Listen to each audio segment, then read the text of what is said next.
welcome to round one here at GP Las Vegas. I'm Gabby Sparks, joined by Luis Scott Vargas and Rich Hagon. And here we are, round one, Jordan Phillips versus Maria Bartholdi. Bartholdi is friend of the stream, and she's going to be playing Boggles, we think. We're not sure what Jordan Phillips is on today.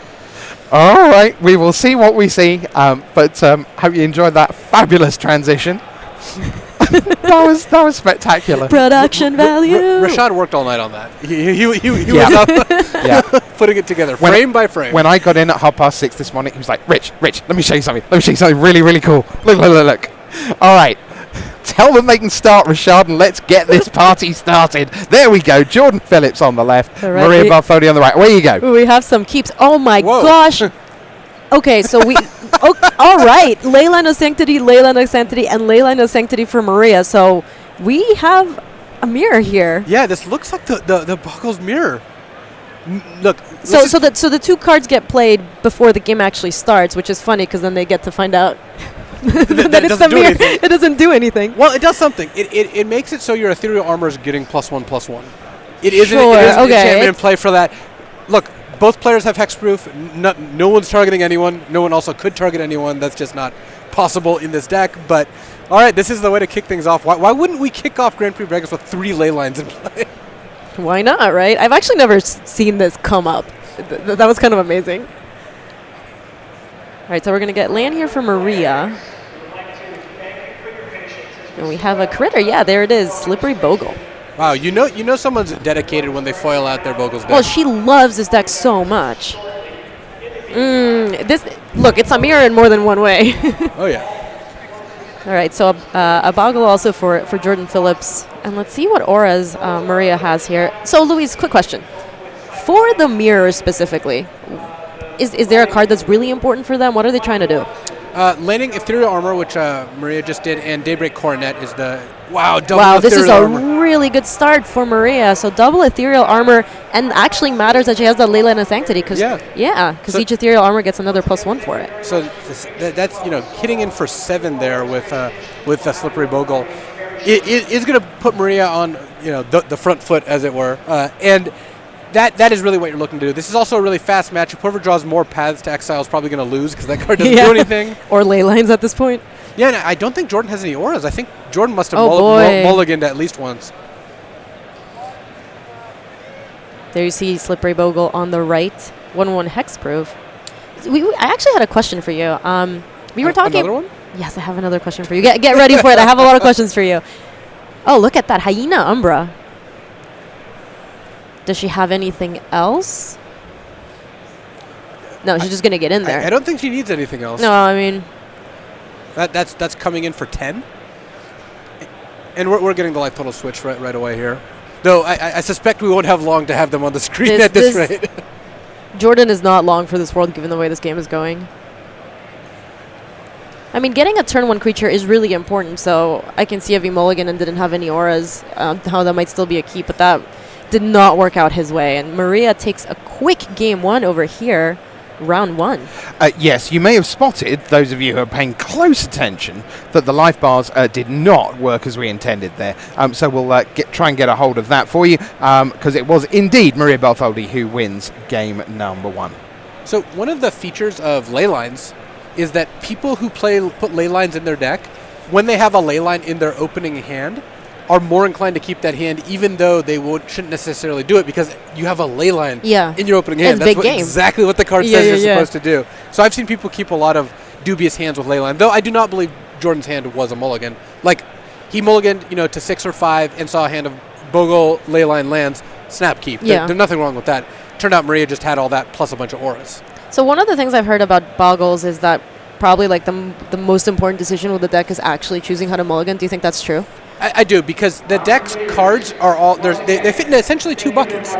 There's creatures with hexproof and things to put on them. With a couple Leylines and a couple Paths is the only cards that aren't those. You really have to have a mix of those components to win, and I think inexperienced Bogles players will mulligan, or will keep hands like 2 hexproof creatures, Leyline, 4 lands, or 3 auras, 3 lands, and a Path to Exile. And you just have to mulligan to where you have a combination of them. Once you get to 5, of course, you get to be a lot less picky. You kind of have to keep whatever you get. So someone in chat says, pretty cool that we're watching the most boring mirror match possible between two players that have never won anything. Nice feature match selection. So just to address that, bye. Luis, quick question. This is the question that I was going to ask you before until But you already used the question credit when you said you were going to ask the question Wait, before. do I have credits? So Do I run them this out? This counts as another question now. I was never told about this. Yeah, maybe I just need to ask for it. Do I have blanket to ask infinite questions? Well, definitely not. Not infinite questions. I've got to be out of here Sunday night. So. Which is like... Yeah, I've got a beta draft to go to, so... How many more 1/1 mana... Like 1 mana, 1/1 hexproof creatures would this deck run if there were more available to it? Ooh, that's a really good question. But you didn't want to hear the question. Well, it's definitely worth using credit up for that question. It was a good one. My guess is it runs the full 8 and runs Silhana Ledgewalker in some cases as well, which is just a worse version. It's 2 mana, 1/1, kind of has flying. I think it would run in the vicinity of like 14, 13. Okay. Is my guess. You really should be asking Frank Carson this question. He would just tell you like exactly how many you need to run to see one in your opening hand, and using the hypergeometric calculator. I'm sure he would have an answer for me relatively quickly. I would use the hypergeometric calculator. He would use a much more complicated equation. Mine is the back of the napkin math here. To be clear, also, since I've opened my trolling account very successfully, just to be slightly more serious, as you can imagine, with 27 plus 100 deck lists, we haven't gone through everyone. So what happens in the early rounds is we select one player who we want to feature. Unsurprisingly, we know Maria, we know what deck she's going to play, we like the deck, we like Maria, we know that lots of you are fans of Maria, so we think that's a good place to start. We don't know until basically when Jordan Phillips, as it turns out, sits down, what the matchup is going to be. So we don't have time to curate early round feature matches. As the day goes on, we find out more and more deck lists, we find more and more archetypes that we want to try and feature, and of course, if we had known what Jordan Phillips was playing, a couple of days ago or half an hour ago, we would likely have not started on a Bogle's mirror match, because I agree, it clearly wasn't a great game 1 and may not be a great game 2, but sometimes those are the breaks. So that is the slightly more serious answer to how we ended up the way we have. So, I took a trip down to the hypergeometric calculator. Oh, did you know? Excellent. And with 14 1-drops in your deck, you have about an 86% chance of seeing one or more in your opening hand. Which you always want. That's actually, what do you think the cutoff is? Like 80? And this is an approximation, because this isn't factoring for having lands and auras and all those things, but I think so 13 or 14 was my gut, and I think I would go with something along that. Okay. Very cool. All right, well, we are into game number 2 of round number 1 here at Grand Prix Las Vegas, the first of 2 Grand Prix this weekend. With the call, here's Gabby Spots and Luis Scott Vargas. All right, so Jordan Fillings up to a quick scout, exactly the start he wants, Gladecover Scout. Maria with just a land, unfortunately for her. This is not what you want to see when you're a Boggles player.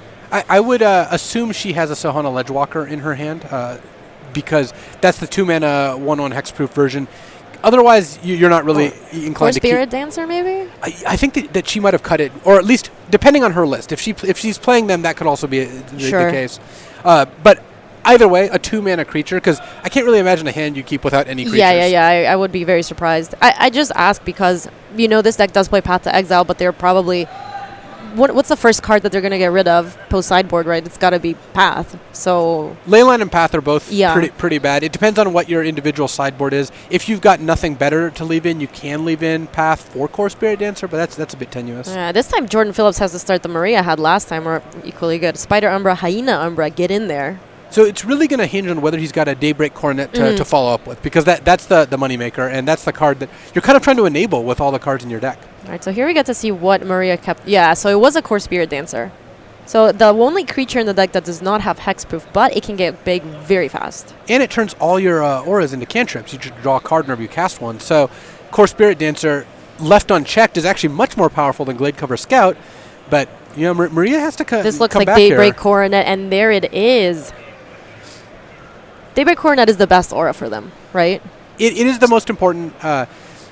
You sometimes do want some of the more niche ones, but Daybreak Coronet is a really good one to have because it gives you a lot of stats and a lot of the keywords that you're really looking for. Yeah, it's +3/+3, first strike, vigilance, and lifelink. It's just everything. So in this matchup, is Core Spirit the answer? It's not human. That's for sure. You look so displeased. Lighten up a little bit. My gosh. Look, all I'm saying is if you're going to be buzzering me every time I make a bad joke, you get to do the stare I'm down asking too. where my buzzer is too. I need your soundboard. From I actually kind of, I know. Me. We could have also used air horn for when we saw the Buggles mirror. Woo woo woo woo. Ooh, Maria has a blast from the past here. She has a Spirit Link in her hand. The original card that grants lifelink, though it doesn't actually grant lifelink. It approximates it, but in a weird quirk, you can actually cast Spirit Link on your opponent's creature. And removal spell. And it's kind of like a removal spell, yes. Multiple Spirit Links also take into effect because it's not a keyword. Yeah, also when you have a creature with lifelink, then you have double lifelink. Well, no, but Spirit Link's not lifelink. It's That's a the point. trigger. All right, so Spirit Link. Like calling Spirit lifelink is really deceptive. I'm just over here. Why though? Just over here, guys. Just so you know, and we're on air, letting you know. Just saying, long weekend ahead. Very long weekend. Ooh, a sideboard card. Seal of Primordium is a way to deal with Daybreak Coronet. There's actually a little bit of counterplay here in the mirror. This is good and interactive. How many do the decks play? Seal of Primordiums, do they play in the sideboard? Because it seems like the best card for them in the mirror, right? It's one of the better options you have, but I can't imagine they have room for more than like 2. I don't know what a current Boggle sideboard exactly looks like, and those are going to vary quite a bit.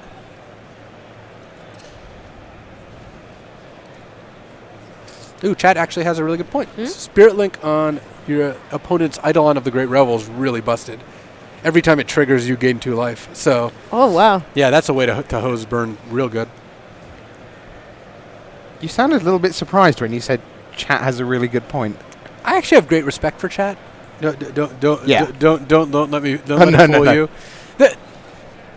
It's just like every group of large people where the bottom 5% are the bottom 5%. But Chat in general is just a bunch of awesome invested Magic fans who want to enjoy the day and they catch a lot of things that the other commentators miss. And that's why we go out of our way. Yes, stop it. That's why we go out of our way to keep our eye on Chat through the broadcast, because we love having you with us. And if you're not watching in Chat, you should come and hang out, because there are a lot of great people there.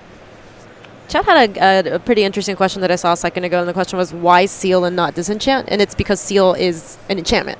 So you can actually have it in play, and eventually you can use it if you want to, but in the meantime, it's just going to pump up your creatures. It's nice. It's basically the same cost, so... Oh, Spirit Mantle on that core Spirit Dancer, so no blocks are going to happen here for Jordan. Do you think Maria sided out from Boggled into a Spirit theme deck where she's got Spirit Dancer, Spirit Mantle, Spirit Link? Yeah, this is just Spirited Away. That'd be a spirited decision. All right, so there you see Spirit Mantle on the right. Enchanted creature gets +1/+1 and has protection from creatures. So at this point, this creature is unblockable. And this is going to end the game really quickly. That if you can imagine in your head a theoretical advantage bar, it would be quite tilted to Maria's side of things. So when we come back to the booth, we can always sort of leaning to the right just to indicate how the matchup should have gone. Jordan Phillips was 25-8 ahead moments ago. Yeah, he got one Daybreak Coronet hidden, but the Seal of Primordium, stopped that in its tracks, and Spirit Dancer is going off. Maria just is going to play multiple spells a turn for the rest of this game, whereas Jordan, he might be back in it. How much does this change things, you think? The lifelink is big game. Yeah, second Daybreak Coronet is good. I think Maria's still quite far ahead, though, because if Jordan can't kill the Spirit Dancer, which he kind of clearly can't based on the last couple turns, she's just going to be drawing 2 to 3 cards a turn, and that Spirit Dancer is going to get bigger and bigger. Can't be blocked because of the Spirit Mantle giving it protection from creatures. It's going to outpace the Gladecover Scout really, really quickly. The one upside for Jordan, though, is if he has Path to Exile left in his deck and draws one, he could just kill the Spirit Dancer. Whereas Maria can't kill the Gladecover Scout. Right. Barring some kind of strange sideboard card. It still seems pretty unlikely. That is like the first card they're going to take out of because they just have no targets for it, or very few targets, rather. Yeah, it's really going to depend on the individual sideboards, because this is a problem. You do want Path for this, but it's kind of rough having a card in your deck that can only target like 2 to 4 cards in the opposing deck. Maria did draw a nice one, though. She has a Daybreak Coronet, too. And that interaction that you talked about earlier is actually coming up, where it has Lifelink and Spirit Link. The double Lifelink. Yeah, and she is doubling up. And we are Also we are in Vegas. She's double down. yeah. She's going all in. Look at this. Well, All in. the busted part is she's going all in, but also kind of not, because she's drawing a card for every aura. That's true. So even if this gets dealt with, she has 5 or 6 cards in her hand. I have played Boggles a little bit. It was actually the first deck I played when I went to my first Modern Grand Prix. And I will say that going all in on a Core Spirit Dancer like this is like pretty exciting and also very scary. Obviously, in this situation, not as much, but sometimes you have to when you're playing that deck. Oh, yeah. And one of the really cool things about this situation is you very rarely see a Core Spirit Dancer with so many auras on it, because the game just ends. Yes. But because of the opposing Daybreak Coronet, we're going to get a turn or two of the Spirit Dancer attacking, though I suspect... This is like a Jenga tower at this point. It feels like it's going to collapse at some point. So how many could we realistically get up to, Louise? Can we get to double figures? We've got 6 auras on there right now. It's going to take some ethereal armors, which she has not hit quite yet. The Spirit Dancer has vigilance. Yeah, nice try, Maria, tapping your creature. Oh, apparently it wasn't 48 to 2. It's 48 to 1. Okie doke. That does turn off any fetches for Jordan. That said, it does not like he needs any lands. He has plenty of lands right now. Jordan's going to find out if the top card of his deck is going to get him out of this. It's got to be this is pass or bust, right? Oh, yeah. All right, we're in Vegas. Get lucky. Got to arrange the flip lands it, first. flip it. That is a path. What? Oh, yeah. So we're going to have a game on our hands. 7 for 1. Oh my gosh, it is a path. You're right. I thought it was a Core Spirit Dancer for a second. Boom! Boom! The thing is... She does have another Core Spirit Dancer in hand. Yeah, and because she has drawn 6 cards off of all those auras, she's not even in a position to... She's going to be able to kind of rebuild here. And she has 48 life, so she has a bit of time to do so. Yeah, so she gets Rancor back in her hand, and there go... The Jenga tower had toppled off. Nothing beats the Bogle's Mirror in Modern. Oh, yeah, it's just the most interactive you can get. Yep. Though that Spirit Dancer should be exiled. She just put it in her graveyard. Not that it matters. Yeah, it looks like they got it. I don't believe there's any interactions that even count for that, but... That was an unbelievable top deck. Did Maria get a land? She... Did she get that plains? I don't think she did. No, I don't think she's gotten one. I think she was busy fiddling with the Rancor and having it come back and stuff. I mean, I too would be devastated to see the Jenga tower fall. That land is going to be really important, though, because she has a handful of auras and another Spirit Dancer. I think she also has... So here's a question. If you're Maria, do you go in on the Core Spirit Dancer knowing that your opponent has kept paths? Because I think she also has a Boggle in her hand. And she is at 42.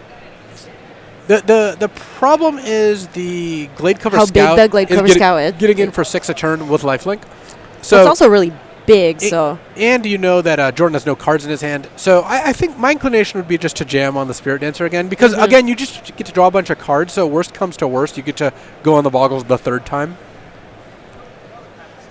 All right, so Maria's going to be fetching here at the end.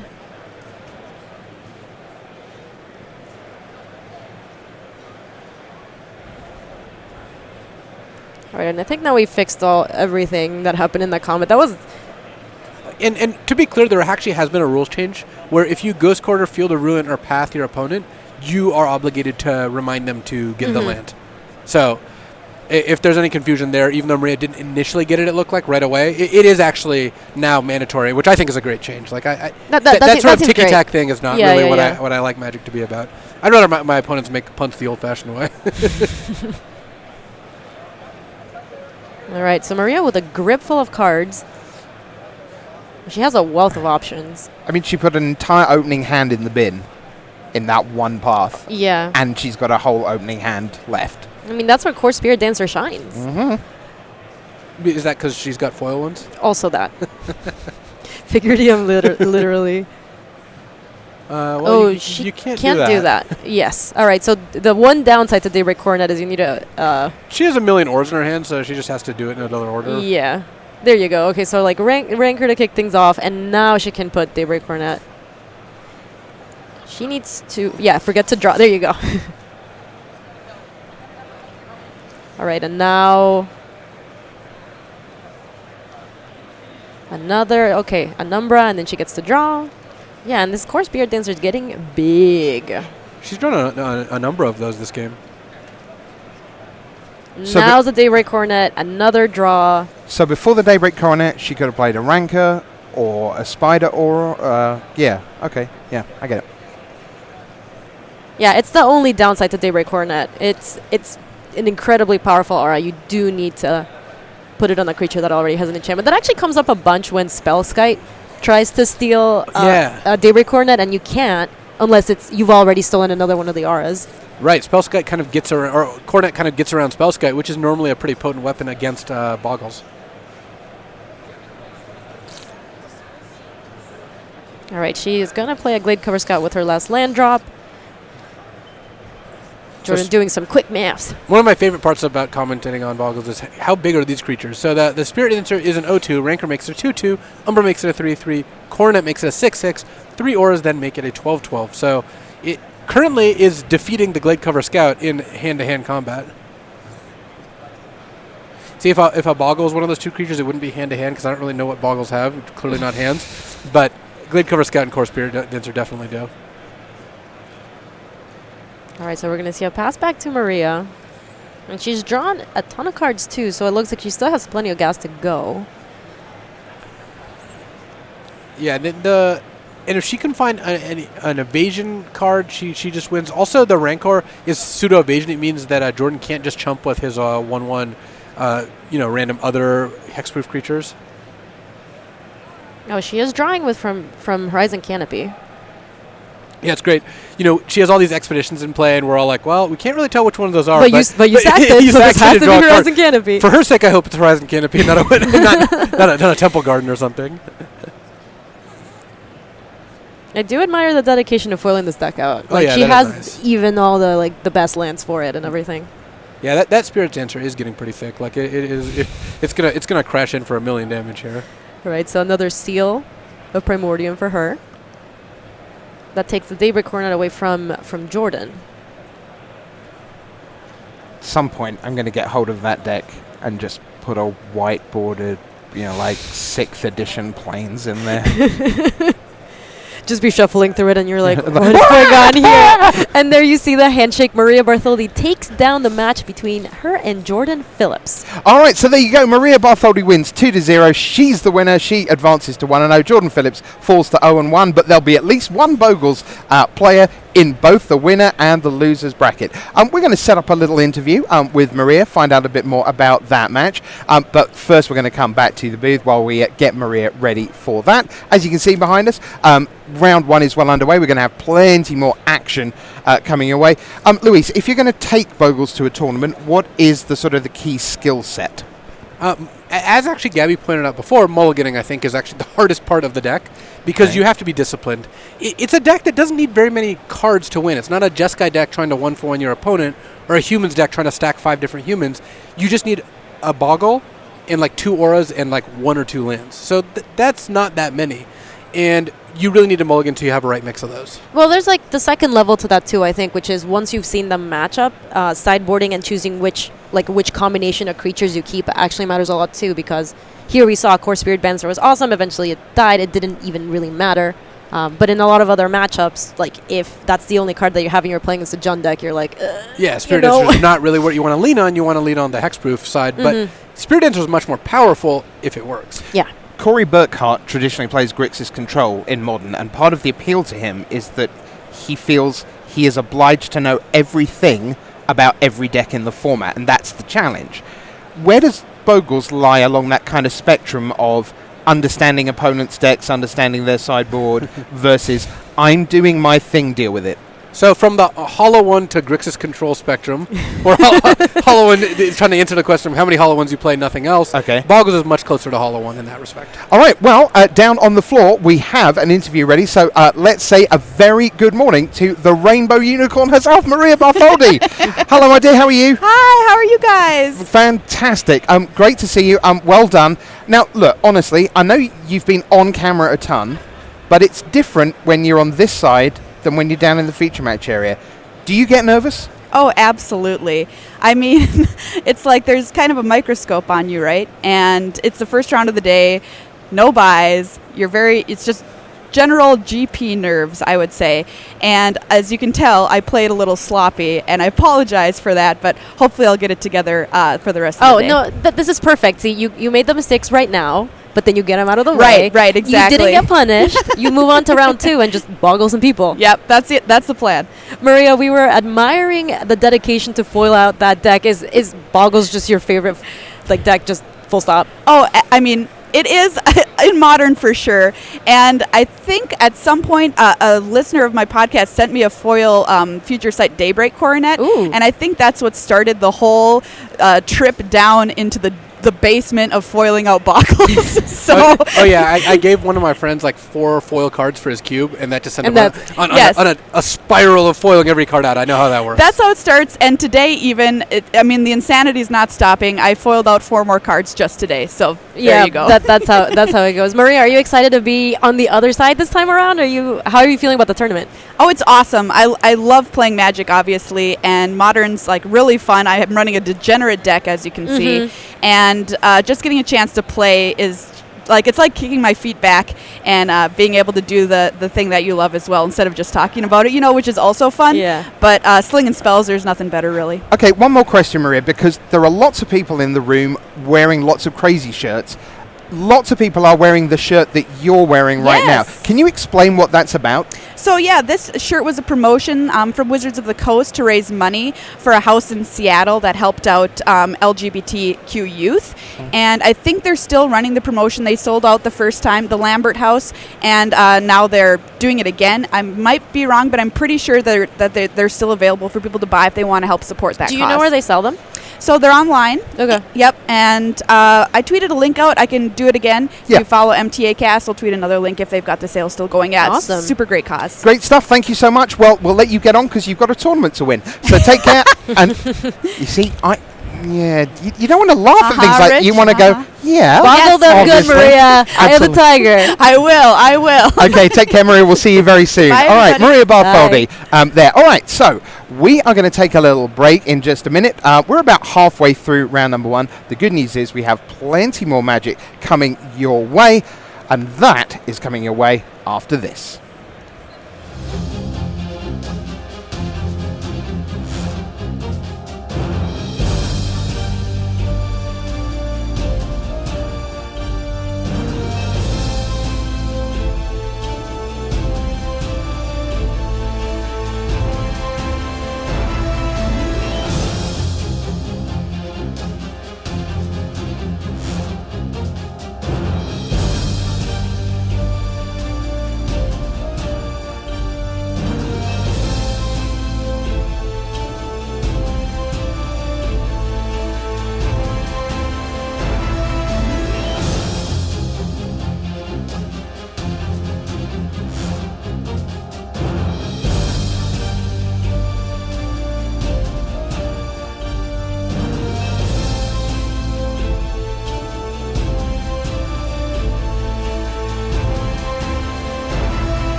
everyone, welcome back to Grand Prix Las Vegas. It's MTG launch, it's day 1 of 3. Gabby, are you ready for some more Bogles action? I am excited. Luis, are you ready for some more Bogles action? Yeah, we've scoured the tournament hall to find as many Bogles mirrors as we can. Okay, so we've got another one coming right up. We've lined up two more this round, and we'll have at least 2 next round. That's right. Actually, it's not true. Because we, as I mentioned earlier, we don't get to see all the deck lists, which meant we couldn't actually queue up more Bogles mirrors. But now we know how much you like them. That's in the future. Anyway, what we do have is Alan Marling against Tyler Wickham. So let's talk a little bit about the decks we're going to see. Yeah, Gabby, do you want to run through this Red-White Legends deck? But you're the color commentator. You should run us through this. All right. It is actually wild. It does count as one of your questions, by the way. So this is a deck based on playing as many cheap red and white legendary creatures as possible to enable a couple pretty good interactions.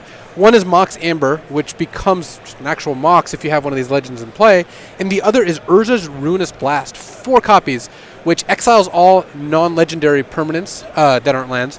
And you're able to play things like Thalia, Zurgo Bellstriker, Alicia who smiles at death, Captain Lannery Storm, and just blast your opponents into oblivion, which is going to be the strategy here. This is sweet because I mentioned this deck earlier, not thinking that there was a chance we were going to see it, because but here it is. This is awesome. All right, well, why don't we head down to the feature match show? We're going to take you back to the start of the round, and we'll see what's going on with this Tyler Wickham against Alan Marling matchup. So here we go. We're just going to wiggle through little bits and pieces of this in game 1 and then steady things down a little bit. So here we go. That is, of course, Untedaki the Cloud Keeper. Of course it is. It's a land that comes into play tapped. You can tap and pay 2 life to add 2 colorless mana that to be only used for legends. I believe that's what the card text does. I have not seen the card since Champions of Kamigawa, but we'll see. We've got both play-by-plays furiously Googling Untedaki the Cloud Keeper, but... I'm just going to wait for chat to tell us. Wow, I nailed it. You actually nailed it. Pay 2 life, add 2 mana to any... I knew my encyclopedic knowledge of horrible cards would come into play eventually. Though, to be fair to Alan... But look at how sweet it's actually working right now. Captain Lannery Storm getting in there. He's playing against Blue-Red Storm, but he's the one storming off. Alan Marling, if you're not familiar with him, he writes flavor text for Magic cards. And he's a cosplayer, too. We actually talked a little bit about him. He's known as... Did we determine what is it? Giralf? Giralf. Okay. It's like giraffe, but with a shorter neck. It's like Giralf from The Witcher. That's Geralt.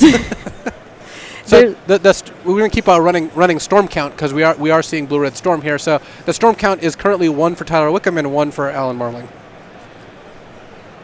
I don't think that's really how storm count works, Luis. How much storm currently does Alan need to win? Well, currently he can only have 1, right? Currently the storm count is 1. He's got Captain Lannery Storm, but we'll see as the turn progresses if that storm count increases. God, I was looking through his deck list, really hoping that there was another storm here, but no, we're not going to get there. One thing that is unfortunate for Alan is despite his fast start here, and notice he played Zurgo Bellstriker off the treasure last turn. That was pretty sick. Yeah. Is that he's playing against a deck that does not care about Urza's Ruinous Blast at all, which is kind of what his deck is built around. Yeah, and we've actually fast-forwarded a little bit here. We have to catch up to what's going on in the game. It looks like a Grape Shot is actually going to take almost everything out in play except for that Zurgo. So this is just value Grape Shot from Tyler. Sorry about the camera issues, by the way. Yes, we can see it's a little bit out of focus.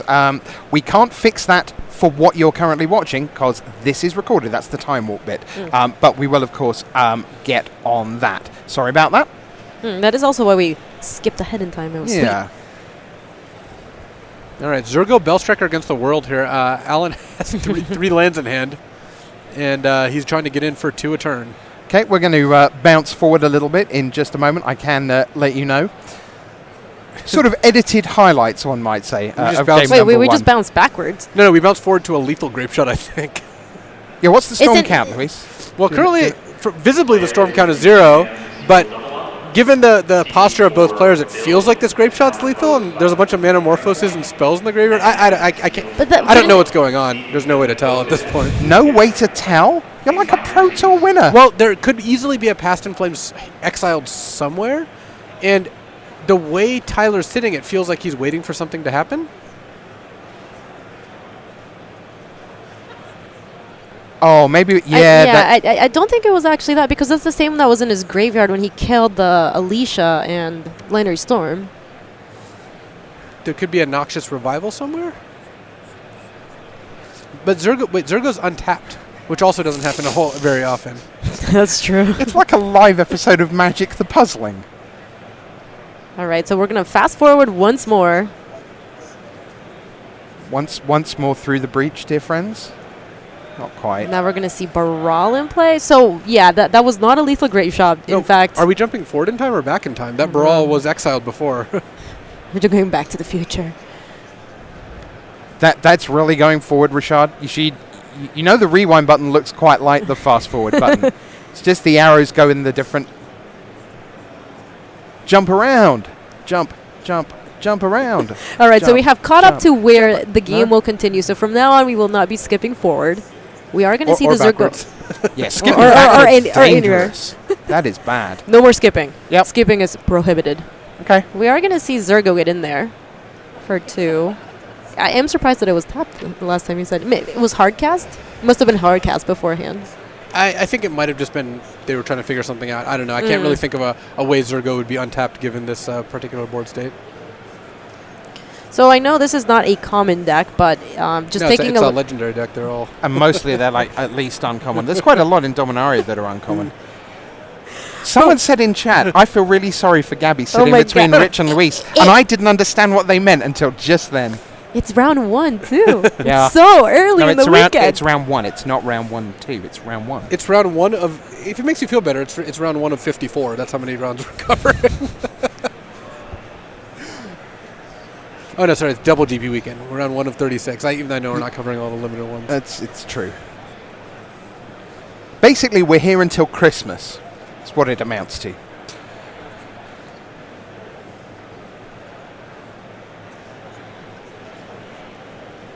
What do you think the matchup is like for Storm? Like, is there something that they're trying to do other than just still try to Storm? We did see that value grape shot a little bit ago. I suspect Storm is very far ahead because Alan's deck is not super fast, and a lot of the synergies his deck is built around don't do anything. And so, like, this Gifts Ungiven is going to seal up the game for Tyler. Feels like big game. See, so what the Storm deck can do from a spot like this is can Gifts Ungiven for a bunch of rituals and a Past in Flames, which then, regardless of whether Alan gives it to Tyler or not, he can flash back that Past in Flames using the rituals to then cast all the rituals again, cast a bunch of Manamorphose, cast a lethal Grape Shot. If he needs to, he can get another Grape Shot. Can also do something like throw a Baral or I guess he's Goblin Electromancer in there if he wants. There's a lot of paths to victory here, and I suspect, Noxious Revival also does the trick because he can then get back, if he gets the Noxious Revival, get back any card he wants. Let's talk about the rise of Storm, actually. Storm... Captain Lennery Storm or the Storm deck? Storm deck, to be clear. Though if you have any good flavor stories about Captain Lennery Storm, feel free. This deck got a lot more popular in the last year or so. What do you think contributed to the rise of this deck? Baral Chief of Compliance was a really big addition because Baral offers more copies of the Goblin Electromancer effect and a better version of it, and the Electromancer was already quite good. Baral is easier to cast at a blue and a colorless, also is a 3 toughness creature, which can help in a couple different situations. And the fact that you get to draw a card and discard a card when you remand something is just like a nice additional bonus. So Storm was already very good. It didn't need a whole lot of help, but that little bit of additional value, I think, is what has pushed it into kind of, fully prominence. Yeah, as it turns out, Baral is very good in a lot of formats. We saw something similar with Brawl, and Baral getting banned in Brawl. Yeah, but Brawl was... Say that 3 times. Was a bit much, so that didn't last very long.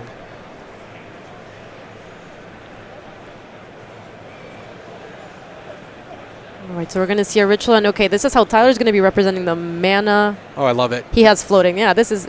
I love when Storm players do that. I think it's... Oh, man, you should watch me play Storm then. I show up without a pen or paper or dice or anything. you just say it all out loud. Now, in fairness, aren't you required to, in all seriousness? Aren't you required to be able to track everything? Yes, now I think that's I a new actually rules use a pen change, and right? paper. I don't have the fancy basic land tech, but that is actually pretty nice. I might actually adopt that. And by that, I mean call a judge to bring me some basic land in the middle of my constructed match. Yeah, fair.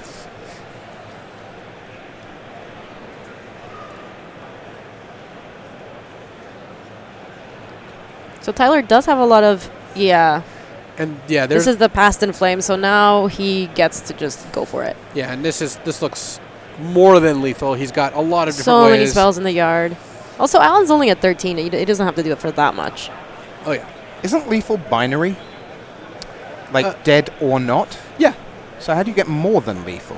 Well, he can go past lethal in case Alan has a way to gain life, for example. Super dead. Yeah. I believe the term is still had all Ds. Oh, okay. That is the more than lethal. Oh, yeah. All right. Good to know. Good to know. Alan Marling verifying that he is, in fact, not long for this world. He's not mostly dead like in The Princess Bride. He's all the way dead. No, he's all the way dead. We're going to see a Desperate Ritual. Princess Bride is the greatest movie of all time. Changed my mind. Is it Fight Me or like Don't At Me? Yeah. You have not watched The Sound of Music, have you? Oh, I have. That would be your favorite. That would be your favorite movie, Rich. Yeah, I kind of feel that Aliens and Hawk the Slayer is a fairly eclectic top 3.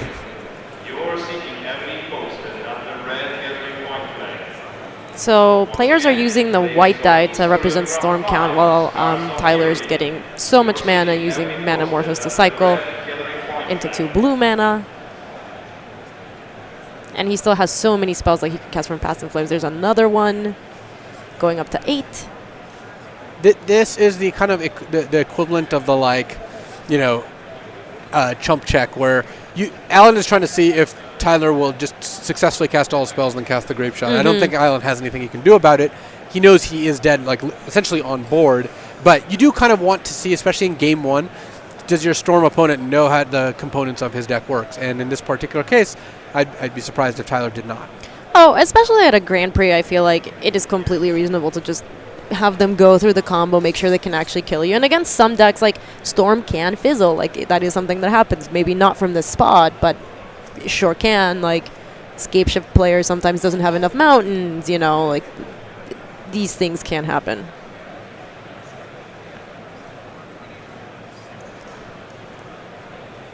So Storm count 9, and Tyler still has 4 mana floating, 3 red, 1 blue.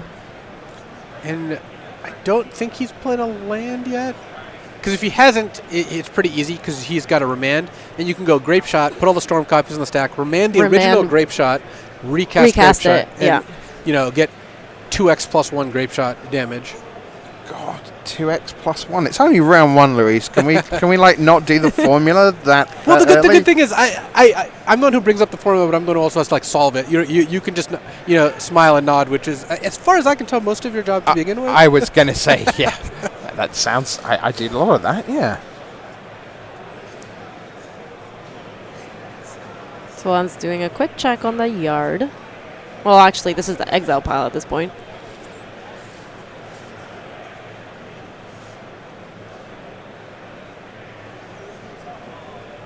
I believe the Storm counter should be at 10. Didn't he just cast the Serum Visions? It looked like it, but there's maybe some debate about it. I don't know. Because some of the spells got cast twice as well. Like he went, Tyler went Ritual, Past in Flames, Ritual. That's already 5. Right.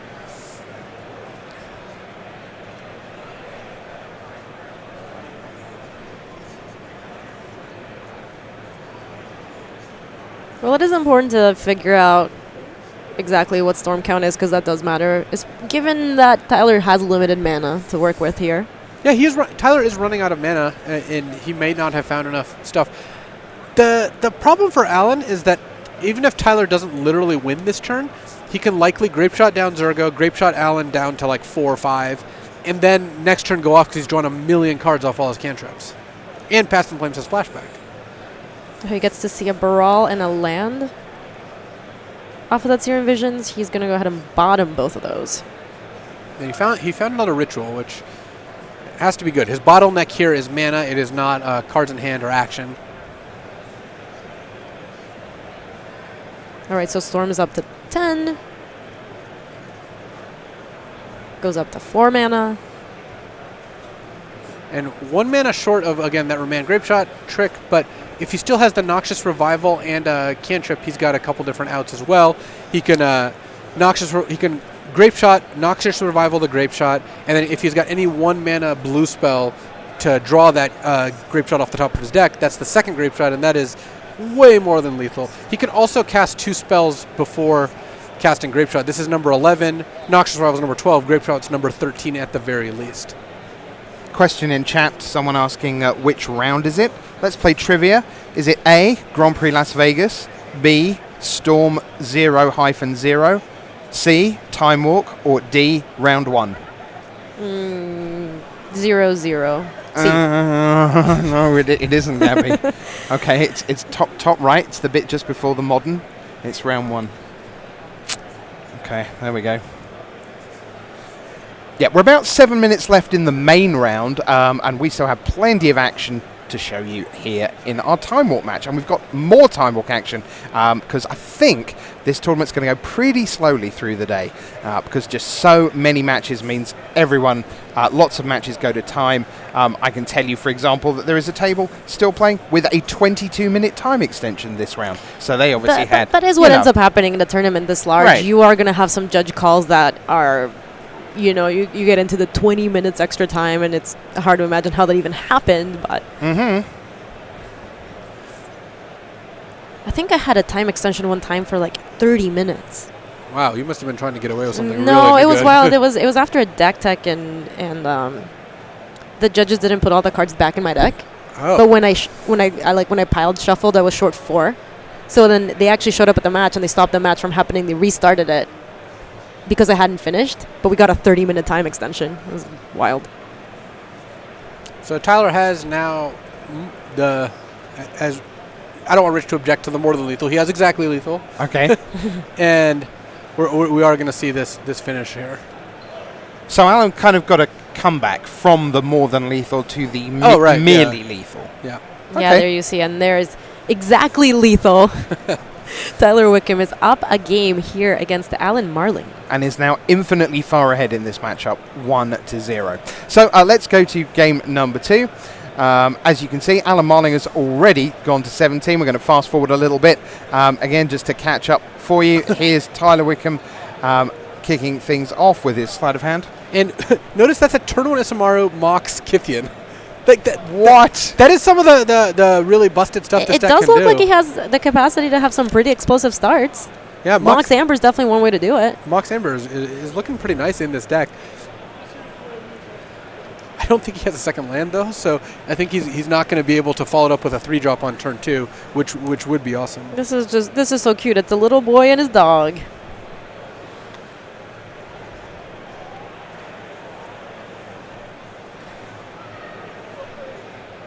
Getting in there for 4 damage. And let's see what Alan's follow-up is. Oh, he's pathing his own creature because he wants a land. Wow, that feels... Oh, and he has the extra Kithian in hand. All right, that's cute. So he was mana screwed, wants a land, and has a copy of the legend. How much do you think that's a downside to his deck? The fact that he has multiple of legends. It's hard. If you look at the list, he's got 4 copies of Thalia because she's really important. 3 Isamarus, 3 Kithians, 3 Captain Lannery Storm. You're going to run into situations where you draw multiples of legends, and you're not always going to have a path as a way to convert them into resources. And that is one of the costs you pay when you're trying to build a legendary deck. I mean, he knows that the path is dead against Tyler, and there's a chance he wasn't able to sideboard enough cards out, right? Because this is post-board. You do want some removal to kill Baral. Sure. Because an unchecked Baral is really hard to beat. Speaking of it, Speaking of which. the literal legend. But path is not that strong. Also, I don't even think it's good when you path your opponent's Baral and get them a land. Like that, and then they just get to have an extra land in play next turn. Oh, I can't believe it. Someone in chat has just said, Titan's Revenge says, can't wait for the promised duet. Hagen and Luis do a mixture of songs from The Sound of Music. And this very round, if we talked about it earlier, we could have asked, how do you solve a problem like Maria? Nightmare. It sounds like you guys punted. I didn't get that reference, so. Have you not seen The Sound of Music? Or was it a long time ago? I do not believe I've ever seen The Sound of Music. Oh, boy. It is a very good movie. I wouldn't put it as favorite movie a la Rich Hagen, but it is a good movie. Do you know in North Korea, they took out all the songs, Why? edited out all the songs. They just decided it wasn't appropriate. Why, though? And they called it The Singing Nun and the Nazis. What do you... True story. Yeah, the movie doesn't make any sense when you take the songs out. I appreciate that. I know, right? That's just true. If you're looking for the joke, there isn't one. That's just fact. Yeah. Louis, something happening in the world of Magic? Well, currently Baral's actually brickwalling Alan Marlin. It's not really what the card is meant to do, but a 1/3 matches up well against a 2/1 and a 2/2. And Alan is a mana short of casting Chandra Torch of Defiance that's like lurking in his hand. So this already seems like a tough matchup for Boros Legends, and being stuck on three mana sources does make it a lot harder. If Alan could play Chandra -3, kill Baral, that would be a completely different animal. All right, so he does get to play Thalia, Heretic, Cathar. It is kind of a beat that you're playing against not a creature deck, but somehow you're getting brickwalled. Yeah, and like this feels like a match of Limited, right? Your opponent just plays a Vodalian Arcanist, and suddenly your 2/1s can't attack anymore. Oh yeah, that happened to me yesterday. And unfortunately for Alan, that's the wrong Thalia. Yeah, he needs Thalia, Guardian of Thraben, to really put a beating on Storm. But because Alan's deck is built around Urza's Ruinous Blast, I imagine that's why he didn't include Thalia, Guardian of Thraben. And he's got them in the sideboard. But he has them in the sideboard, but he has 4 Thalia, Heretic, Cathar in the main deck and 3 Thalia, Guardian of Thraben in the sideboard. Yeah. Wrong Thalia. That is quite unfortunate, and Baral working overtime. From this spot, how likely do you think Storm is able to go off? If you untap with Baral, you're a huge favorite under any circumstances. Leading with Pyretic Ritual and the Gifts just means that the game, I believe, should be over. We're going to see how Tyler ends up maneuvering here, but it's really hard to imagine Tyler not winning, or at the very, very least, casting a Grape Shot that's enough to wipe Alan's board here. How good do you think Storm is in Modern? I think Storm's quite good. It is unfortunate that Humans is the most popular deck for it, because Humans plays Thalia, Guardian of Thraben, and Kitesail, Freebooter, and Meddling Mage. It's actually hard there's actually a lot of main deck hate, huh? Hard to imagine a more hateful main deck for that, because it forces Storm to play like an Unsubstantiated here in Tyler's list, some other bounce spell or an Echoing Truth, in order to get rid of Meddling Mage naming Grape Shot, or you play like a Lightning Bolt. But also Freebooter and Thalia really kind of put a beating on the deck, especially with Phantasmal Image, which lets you copy and have extra copies of Freebooter or Meddling Mage. Extra copies of Thalia don't work quite so well thanks to the Legendary role.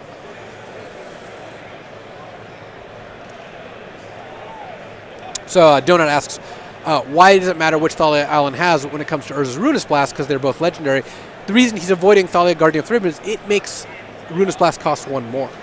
And, Alan doesn't want it to cost 6 mana. So that is a pretty substantial drawback, though, when you play against a Storm deck and you're sitting there watching them cast a bunch of rituals and gifts with Thalia, Heretic, Cathar, sitting on the sidelines, essentially. Yeah, I mean, looking at his deck list, it makes perfect sense to want the Heretic, Cathar in the main deck. And pretty likely that he boarded the Guardian of Thraben post-board, but he doesn't have it in play, and he needs it right now. So these gifts piles look like Tyler's just getting all the rituals, but presumably that means he's already got a Passing Flames in hand. And in fact, that's what you see lurking right there. I believe Tyler should get the check mark here. He will win this game, but Alan is going to take as much screen time as he can. I think he's going to make him go through it. Yeah, I think it's totally reasonable to want to have your opponent go through it. Whoa, what is that? What is that? Is that a Desperate Ritual? I think that's a... Is it an alternate art? Yeah, a promo Desperate Ritual, I think, because I can see like what might be splice text. All I can say is if you want coverage level to be, challenge level +3, go with little used alternate art promos. Dual decks, Mind versus Might. Wow. Oh wow, it's actually like pretty neat art.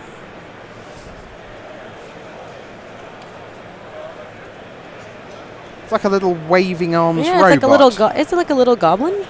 Yeah, kind of.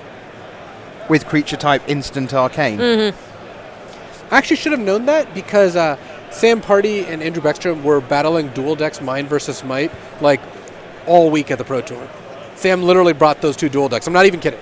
He literally bought those 2 dual decks, and they were just jamming. It's funny because one of them is a like green beatdown deck, and the other is a storm deck. Oh, it's a green beatdown ramp deck, the classic, typical green beatdown ramps, and playing against blue red storm. Yeah, This yeah, was like Mind's Desire and.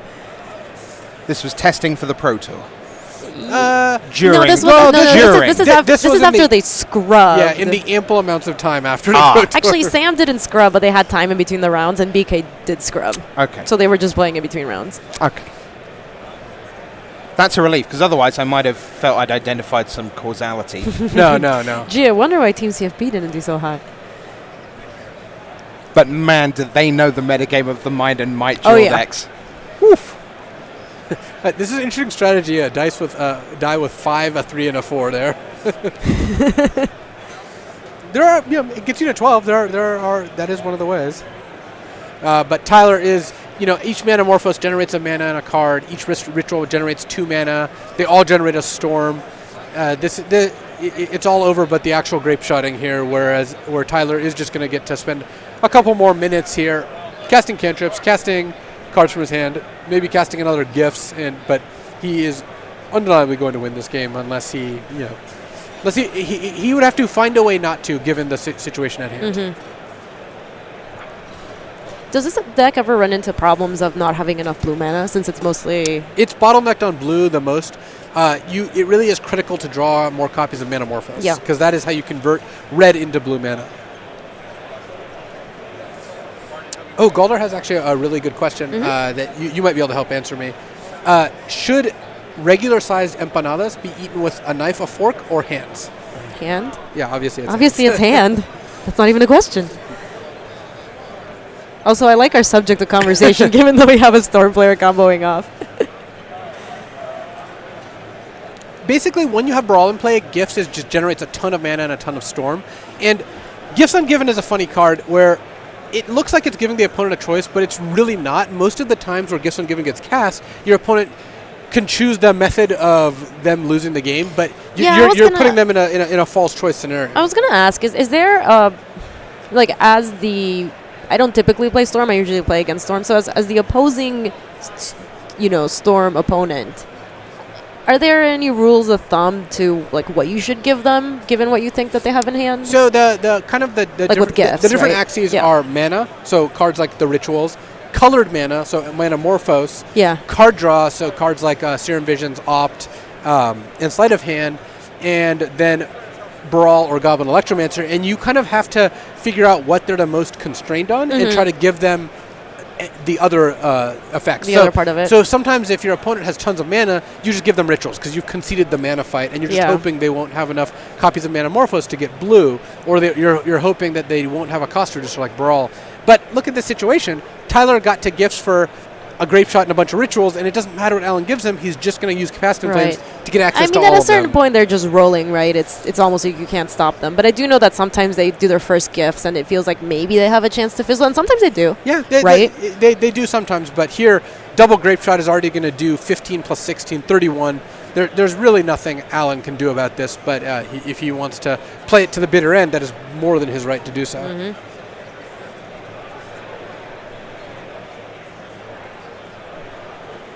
There you go, and now you see the handshake, and Tyler Wickham is up. A match here at GP Las Vegas. Storm triumphs over Boros Legends. So, anecdotally, Luis, we're going to come back to the booth in a mo. It's always hard when you see a new deck and everyone wants it to be good. And anecdotally, it hasn't won a game, right? On camera, we gave it 2 games. It didn't win any. So it's very hard to tell what this deck might be like, whether it's super casual, whether it's got lots of glaring holes, whether it's actually a potential addition to the format. How do you try and judge when all you see is just that? You can do something like look at how the cards line up. Like, I could tell by just the cards in the decks that this was not going to be a good matchup for Alan. Just too many of his cards essentially don't have text boxes against a Storm deck. On the other hand, if Alan was playing against a deck with more permanence, then Urza's Ruinous Blast could be quite effective. Problem is, resolving a 5-mana card Modern is a tough sell, even with the Mox Amber helping a little bit. So my guess is that the Legendary deck's going to kind of have an uphill battle against a lot of the decks in the format. Several of you asked, could we see Alan's deck list? Look, the basic answer is no. It's on day one. We don't want to just literally go, here's every card in every deck, so we don't do that.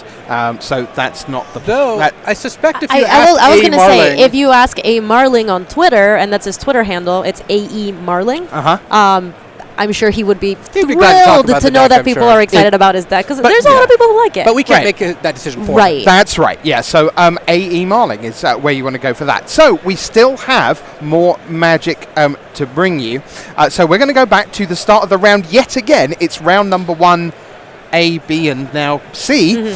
So here we go, back into the start of the round. And this time we've already seen Maria Bartholdi win her round 1. Can Megan Wolf do the same up against Jacob Anderson? Here once again with the call, Gabby Sparks and Louis Scott Vargas. All right, so Megan kicking it off with a Wooded Foothill, so we're still not sure exactly what she's playing. So Jacob over with a Scalding Tarn. It looks like he's playing Jeskai. I'm in love with Jacob Anderson's sleeves. Yesterday when I played Sriracha sleeves. When I played it in the beta draft, the old school qualifier, I was rocking the Sriracha shirt. So maybe it's just your lucky shirt. Maybe you should get the Sriracha sleeves. I actually have a Sriracha notepad. They're done by Ultra Pro. I think they're pretty good. Yeah. So I have to admit that is pretty sweet. I'm clearly missing something. He's wearing a T-shirt. The Sriracha. What are the sleeves? Oh, the sleeves. It's the hot sauce. They're just Sriracha, the red it's bottle. a red hot sauce. Oh, not those sleeves. Not right. Not the sleeves that go on his arms. But Luis has the T-shirt, and he was wearing it yesterday. Right. It all comes together. It all just comes together. Seamless broadcasting. Also, Sriracha's delicious. So here we have Jeskai Control, piloted by Jacob Anderson, playing against Megan Wolf playing Scapeshift. So the goal of these two decks, Megan's is a little simpler. It's get up to 7 or 8 lands in play, cast the card Scapeshift, and put 1 or 2 copies of Valakut the Molten Pinnacle and 6 mountains in play to deal direct a bunch of damage to the opponent. Jacob's deck is a control deck playing a bunch of 1-for-1s, which is trying to whittle down the opponent out of resources and win the game using Teferi Hiri of Dominaria as a win condition, though usually a Celestial Colonnade or Snapcaster Mage are the ones that deliver the killing blow.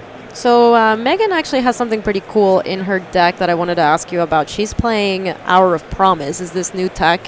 Hour of Promise, it's funny because she's not actually playing any deserts. She's not putting that part into play, but it's 5 mana, get 2 lands, which ramps you into a lethal Scapeshift the turn after. She also has Primeval Titans and Summoner's Packs as other kill conditions. So she's got a lot of different ways to win the game. So over from Jacob's side, we're just seeing a couple burn spells, making your land drops go. What do you think is Jacob's approach to the matchup?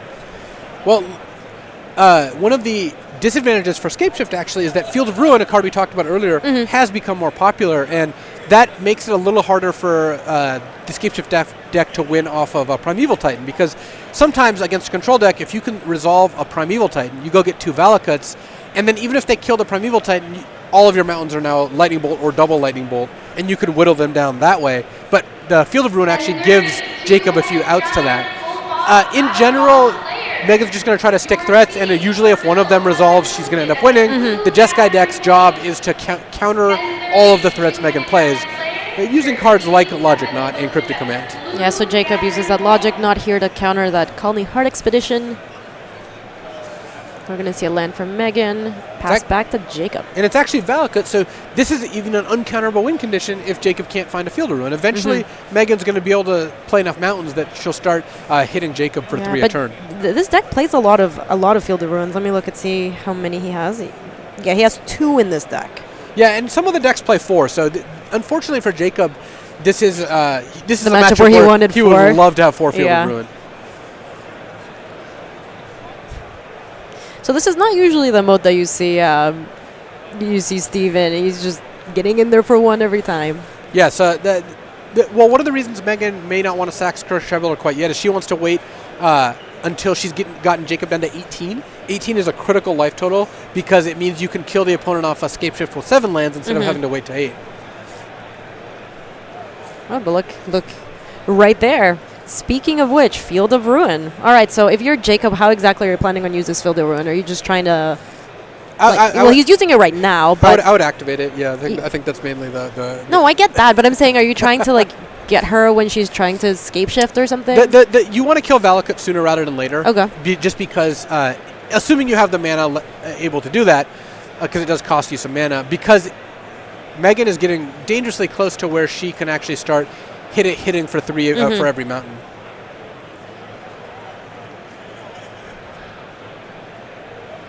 She is going to go ahead and crack that Windswept Teeth.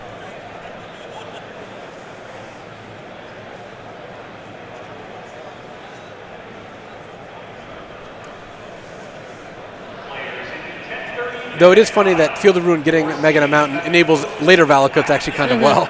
I mean, but getting rid of Valakut is just really nice. Yeah. All right, so Kirk Tri-Builder getting in there for another one. Ooh, Jacob's got a one of Secure the Waste. So he actually can clock Megan a little faster than some of the Jeskai decks. They don't all play that. Some do, some don't.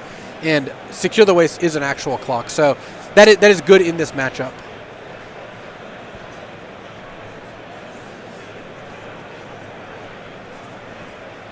All right, Megan's going to explore. She gets to play Valakut. An extra land for the Explorer. And that Wooded Foothills is a ticking time bomb, because right now Megan could sack it and deal 3. The Scourge Tri-Builder also deals 3. See, this is where having actually only 2 Field of Runes, which we were a little both surprised by when we looked at the list, it is potentially coming back to haunt Jacob Anderson. Look. Oh, she is rolling with it now. Oh, yeah. Search for Tomorrow is going to get another land. Yeah, that's good. That's going to deal 3 right away. Yeah, Megan is doing it. Trigger Valakut, target you.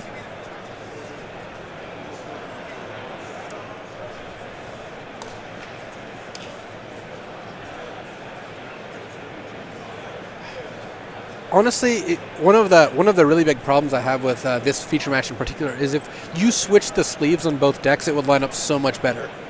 Sriracha is much more fitting. Yeah, you're totally right. Then the blue sleeves for the blue control deck, Rich, can we get on that?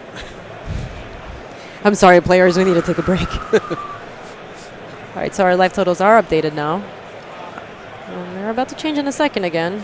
Yeah, and I think if we had an advantage bar, it would be in Megan's favor. She is chipping Jacob down. Your comment about the Scourge Tri-Builder is really coming to bear here. That every time Scourge Tri-Builder hits you down a multiple of 3, that's 1 fewer mountain you need to finish the game. And what's Jacob going to do? Bolt the Sakura Tri-Builder? That feels so bad. Oh.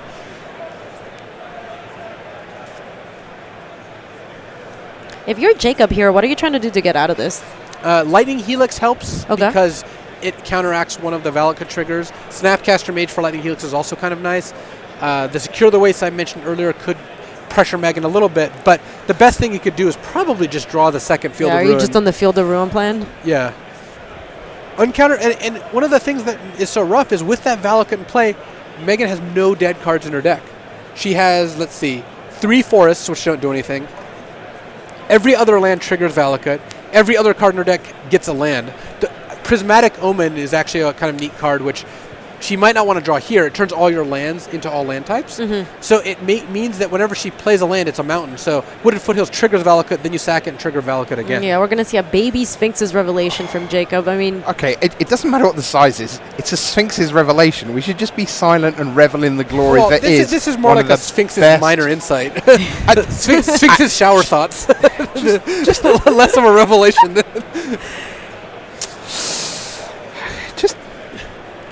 Just remember all the glorious times you've cast it. Don't worry, Rich, I'm only ramping up. It just gets better from here. Field of Ruin, by the way, that was the unmade sequel to Field of Dreams, right? 20 years later, and if you field it, they will come. Yeah, it's the 28 days later version of it. Yeah. All right. Is this going to be the hero that Jacob needs? Because it's looking dire. Yeah, to Fairy to draw a card and untap 2 lands is just really gonna be tough. I think Megan's gonna get in for 1 with Tri-Builder. If she hits Jacob to 6, sack Tri-Builder, put Jacob to 3. Any mountain uncounterable, any spell that fetches a mountain, Jacob has to counter. And he's in a position if she goes Hour of Promise and Jacob counters it, she can just cast Escape Shift and just do, approximately 77 damage.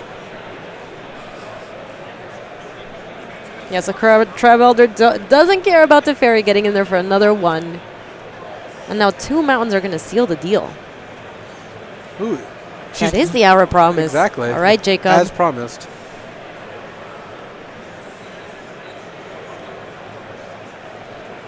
And Jacob has to counter this. Is it resolving? Oh, the other thing that Hour of Promise she does... just picked up her deck. Which I didn't mention earlier, was it can actually get Valakut. It can just get lands. Oh, nice. And that is critical. So she's going to get a Valakut and a Cinderglade, which counts as a mountain. All right, yeah, so it did resolve. The full 12 damage there. And there you have it, Megan Wolf up a game here.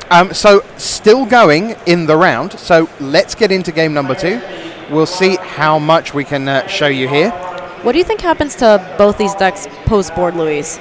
Let's see. Jacob is the one who is kind of on the onus of having more of a sideboard because Megan's deck's already set up pretty well. Yeah.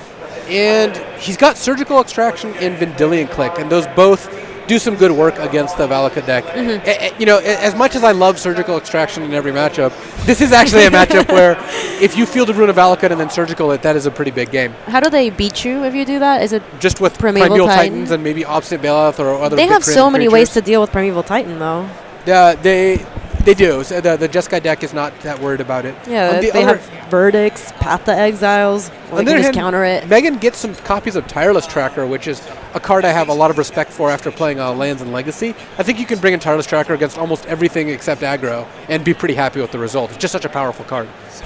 Look what we got going on here. Well, Sakura Tribe Elder again. I like that Megan is in this Sakura Tribe Elder beatdown plan. It's been pretty fun. Oh, it's worked out quite nicely. Yeah, Call Me Heart Expedition and a land to put a counter on it. Oh my gosh, her dice pouch is a little cookie. that was awesome. That was great. The Celestial Sleeves have a little competition here. Both players are really, on the top of their accessory game is strong. Is on point. And wow, yeah, Jacob did not play a third land. This is going to be challenging. Is he just passing back? Oh gosh, he discarded to Fairy. Oh, discarding a hand size, that's not how you wanted to go.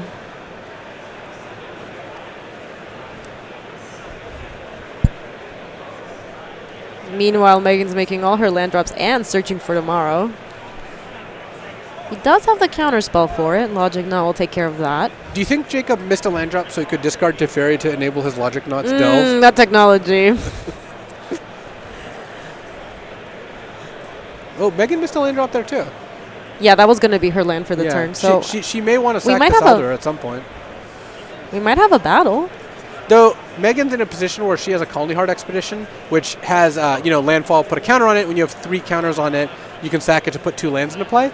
If she is able to get up to 3, she has no mana problems at all afterwards. Yeah, and Jacob's just firing off that lightning bolt at her face. Is it a land? Better than discarding the hand size. He found a Field of Ruin.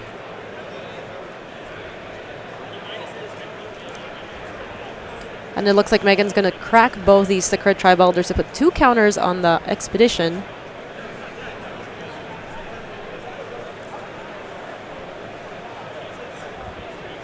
There's mountain number 1. And mountain number 2. This is going to trigger the Expedition, and now she gets to search again. So yeah, she is just rolling in it. I'm loving the shortcuts here. Nothing is rougher than your opponent going like sack a Windswept Teeth, get a land, shuffle, present, sack a Wooded Foothills, get a land. And so I like that Megan's shortcutting nicely here. Okay, that's good. Guy Guyson says, man, Standard is so much more powerful than I remember it. You heard rumors about all these red decks, and it's just very fair and balanced. Yeah, it's just some negates to Fairy, some burn spells, Field of Ruin. Yep. Yeah, don't let the Teferis fool you. We actually are playing Modern. We're not seeing any Chain Whirlers come down on Field of Ruin and the 2 lands that we haven't played.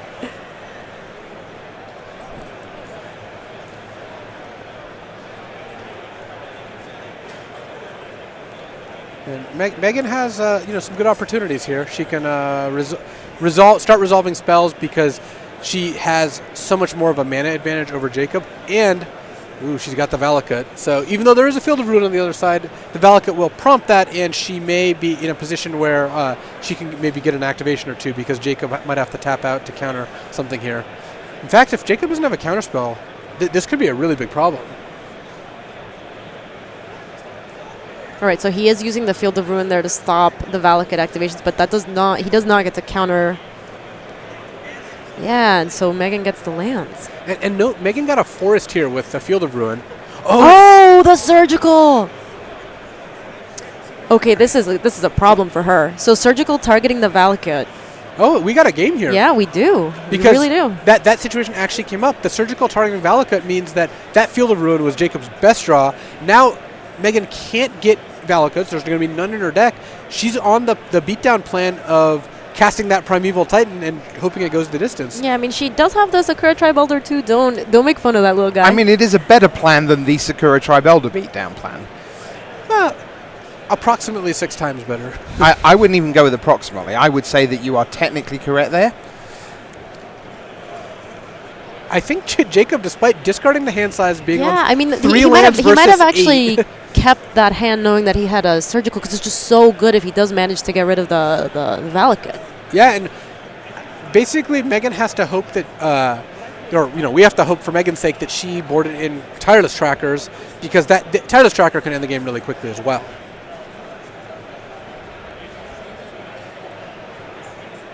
It is good that the deck has a way to win through getting Surgical. I know there's a lot of decks where you play one sideboard card and they're just not coming back from that. See, and Sakura Tribe Elder getting ready to start beating down over here. So Megan went for the higher reward play of playing Valakut before Hour of Promise. Mm-hmm. I think now that she knows about Surgical, if the similar situation comes up in Game 3, I would expect her to play Hour of Promise, get 2 Valakuts, then play the Valakut from her hand, never exposing her to that combo. This is actually super brutal what's happening right now. Jacob Vendilion clicked Megan in her draw step to see what she drew, but we knew that she had that prime time from last turn. Now she doesn't have it anymore.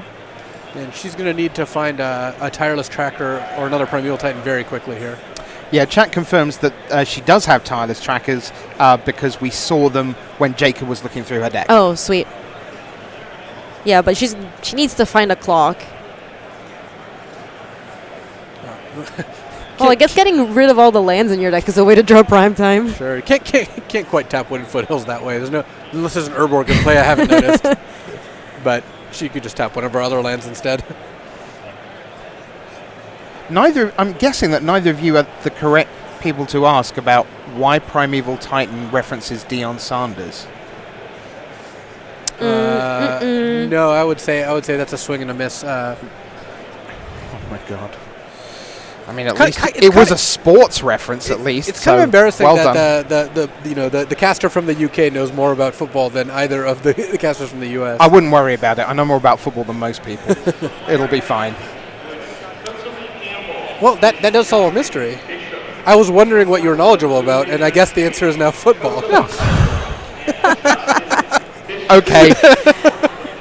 This is round 1, Rich. Are you ready? Are you ready for this? What were my life choices that led me to this? Hang on, I'll just take the glasses off so you can hit me harder.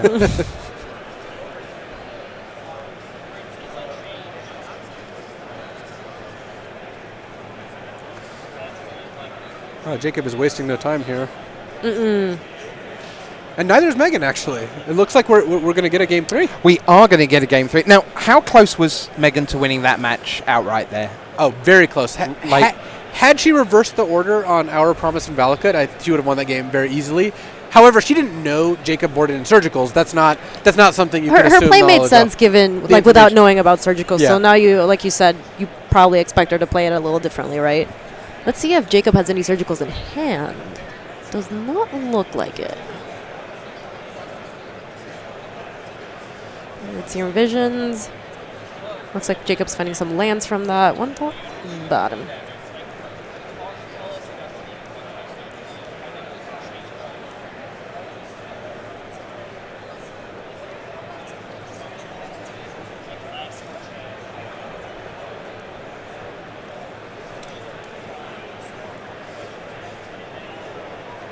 We're going to see a Wooded Foothills and a Stomping Ground from Megan.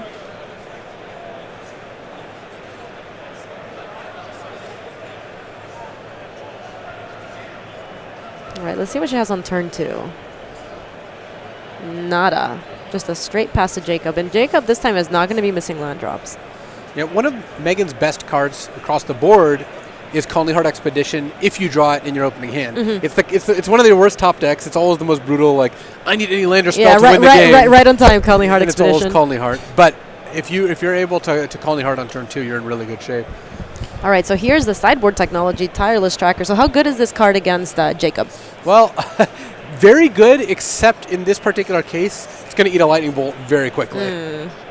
And that's unfortunate because you spent 3 mana to enable Jacob to spend 1 mana to kill your play and turn a lightning bolt, which is not a card that's very good, into a premier removal spell. Is there any temptation to play it on turn 4 where you can go land and play a land, but then you also give Jacob the chance to counter it? That is the risk is that you give Jacob another turn to find a counter spell.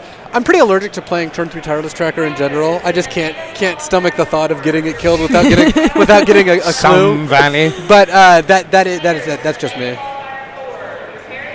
All right, so here's Vendilion Click taking a look at Megan's hand. It looks like there's 2 Valakids, that's Scape Shift, and an Hour of Promise. So the Scape Shift is, it doesn't go to the yard, it gets cycled. Then it does get to draw something here and if she found the second tracker here, that would be a big game. Presumably not, because she's about to play a land.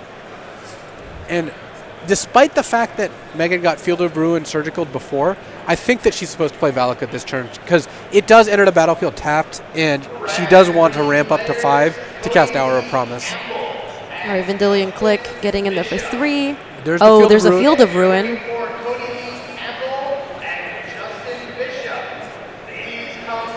So Jacob's found the Surgical. This could be pretty awful for Megan. Jacob gets a Mountain. Megan gets a Mountain too. Another advantage to playing the Valakut there is if she plays the second Valakut, that means even if Jacob has, like if she can dodge the Surgical field combo for 1 turn, she'll have a Valakut. She just gets to have one in play. Yeah. But she is dodging the Surgical. It's not getting Surgical right now. And she has successfully landed a second Valakut, so that does bode well for Megan. Yeah, now we know that Jacob only has 1 Field of Ruin that can actually take care of that. No, Megan doesn't know that. She doesn't know there's only 2 in well, Jacob's we decks. know. Yeah.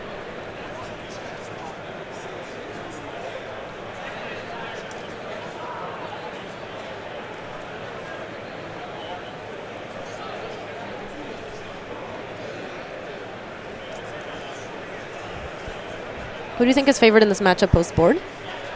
I actually like Jacob's side of it. If he had more Field of Ruins, then it would be overwhelming. But with 2 Field of Ruin, 2 Surgical, and a bunch of cantrips, it's not implausible to find that. And once you end up assembling that combo, it's really hard for the Titan Shift deck to win.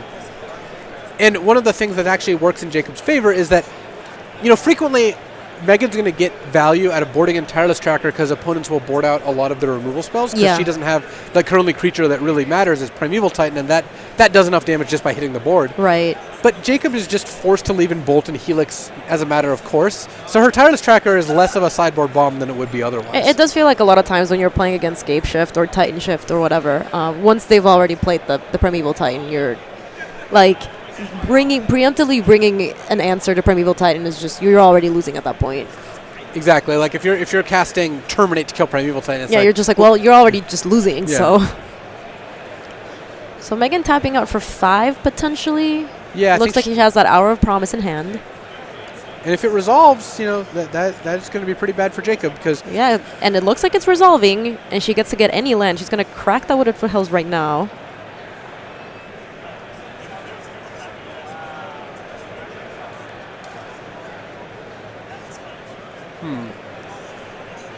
I don't.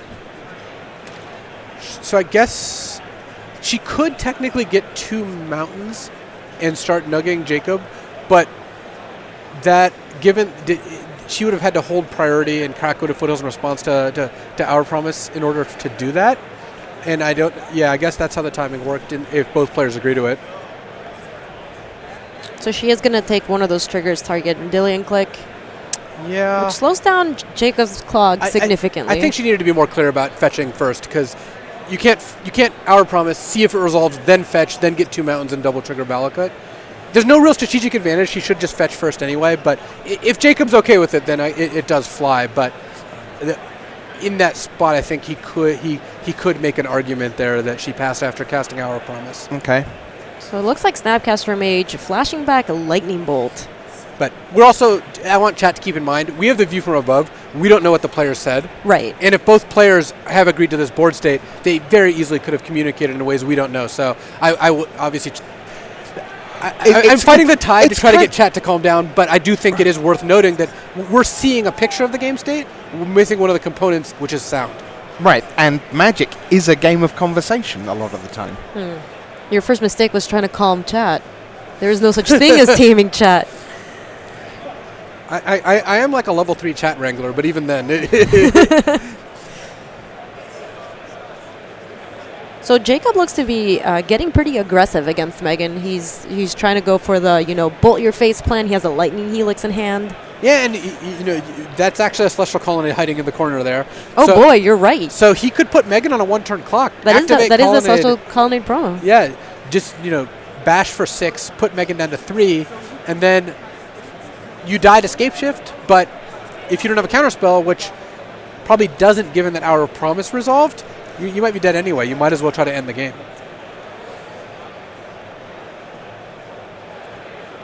All right, Snapcaster Mage gets in, dropping Megan down to 7.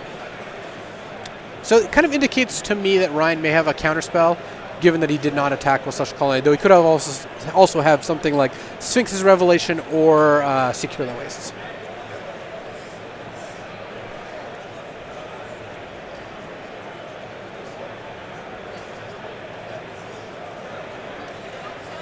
Ooh. Summoner's Pact. There's a Primeval Titan in Jacob's future, and with a Valakut in play, Primeval Titan could get another Valakut and a mountain, which would deal 6 immediately, and then play another mountain, deal another 6. Not quite enough to finish off Jacob. Yeah, I believe Jacob has Bolt and Helix in hand, And which is a really unfortunate combination to get down to 1. Yeah. I don't think he has a counterspell. Though, if Megan can't kill Jacob this turn, either Bolt or Helix put Megan into Celestial Colonnade range. Right. Though Megan then has the re-out of going Titan, get Valakut Mountain, Right. or double Valakut, and then playing a fetch land. And fetch land is really cool with Valakut because it could sack to get a mountain mid-combat. Of course, with Bolt Helix, the fetch land damage actually adds up to exactly enough, so that doesn't quite do it. But it is worth noting. That is a pretty cool interaction for sure. Speed lightning bolts. Yeah, this prime time is resolving. Yeah, it does not look like Jacob has anything other than the burn spells.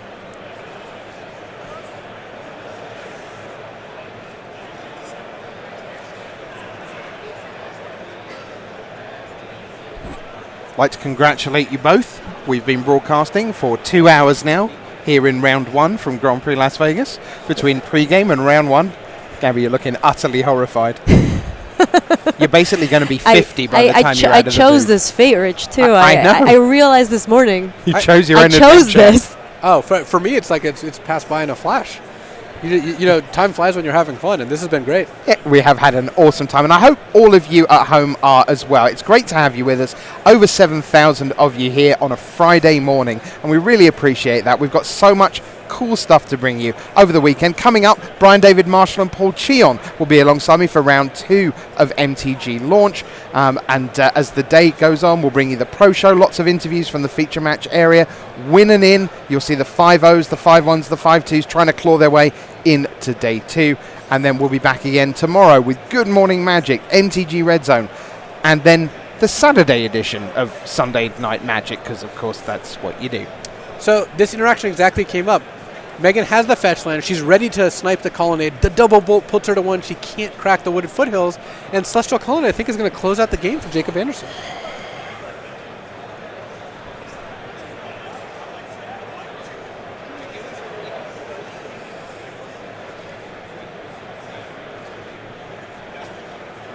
Gosh, being at 1. Does one life point matter sometimes? One is not 0, but that wooden foothills is dead. Right, it looks like we're going to see a Celestial Colonnade activation. This is always the tensest part. It's like you're just dead if your opponent goes for it. Yeah, I mean, you know you have to just let him do it, but here comes Celestial Colonnade. Get in there, and that is the match. Jacob Anderson takes match 1 here at Grand Prix Las Vegas. The Sriracha sleeves live to play another They match. were a little too spicy, unfortunately. Yeah. So, if you go back and watch that, do you, so Lewis, do you go back and watch your feature matches? So, at the risk of revealing it, I watch the feature matches I win because I'm interested to see what happened. The ones I lose, I don't want to watch because I don't want to watch myself lose again. I just can't. Truly? Yeah. So I watch every one I win, and the ones I lose, I don't watch. I will say as a parenthesis to that, that for most players, I think if you are in a feature match, it is good to see yourself lose because you can catch a lot of mistakes you did. I don't think you're actually looking for that, right? I'm not looking for mistakes because I don't make any. Oh, yeah, obviously. No, I make plenty of mistakes. I have a lot of opportunities to learn in Magic. When I rewatch my feature matches, it's because I'm curious why my opponent did certain things. But when I lose a feature match, I don't want to see that my opponent top decked because you don't know in the match. Oh, yeah, that does feel bad. And honestly, you get... I have the kind of luck to be able to get a lot of feature matches because for some reason people like seeing me feature play. matches brags. Yeah. So I do like to pick and choose there. I would say watching feature matches is a very good way of learning. It is good. You also get the insight of some of the commentators, not me, to figure out kind of what you maybe could be doing or why your opponent did things they did. Yeah, I was going to say that's one of the cool things, right? Is actually hearing other people analyzing your game, seeing it the way you didn't see it, Right. and then being able to see if maybe you made a mistake. Like, had you known more information or you knew more about the matchup or whatever it is. Yeah, now, admittedly, most of us can't have William Huey Jensen as our roommate, but I am reliably informed that that's what Owen Turtenwell did. He basically went and watched every feature match of every bit of coverage he could find for everyone, didn't care what the format was, just, what am I going to do today? I'm going to watch 14 Yeah, I know feature Owen matches. loves watching feature matches. He uses MTG coverage and he just goes through them. He's like, I think the thought process was, who is Gas? And then he just looks at feature matches for the people he thinks he's... Every single game they've ever played on camera, he goes and learns from them. Yeah. If you have, 3 or 4 years spare, you could do that too. All right, so let's make a deal. We've done 2 and a bit hours here. If I ask nicely and chat asks nicely, can we persuade you to come back for round 3? Well, we could be persuaded, I think. We can make that happen. Yeah. Okay, chat. All you have to do is ask, and we can do that. Round 2 will be shortly upon us. Brian David Marshall, Paul Cheon, and myself will be here for that as MTG launch continues. Yeah, no one's asking. All right, Well, that's all right, fair. good beats. Chat, I've been informed that there's tons of good side events. true. Including the We're beta off. draft qualifiers. Let's do it. Come on. All right. Well, someone will be back in a bit. Bye.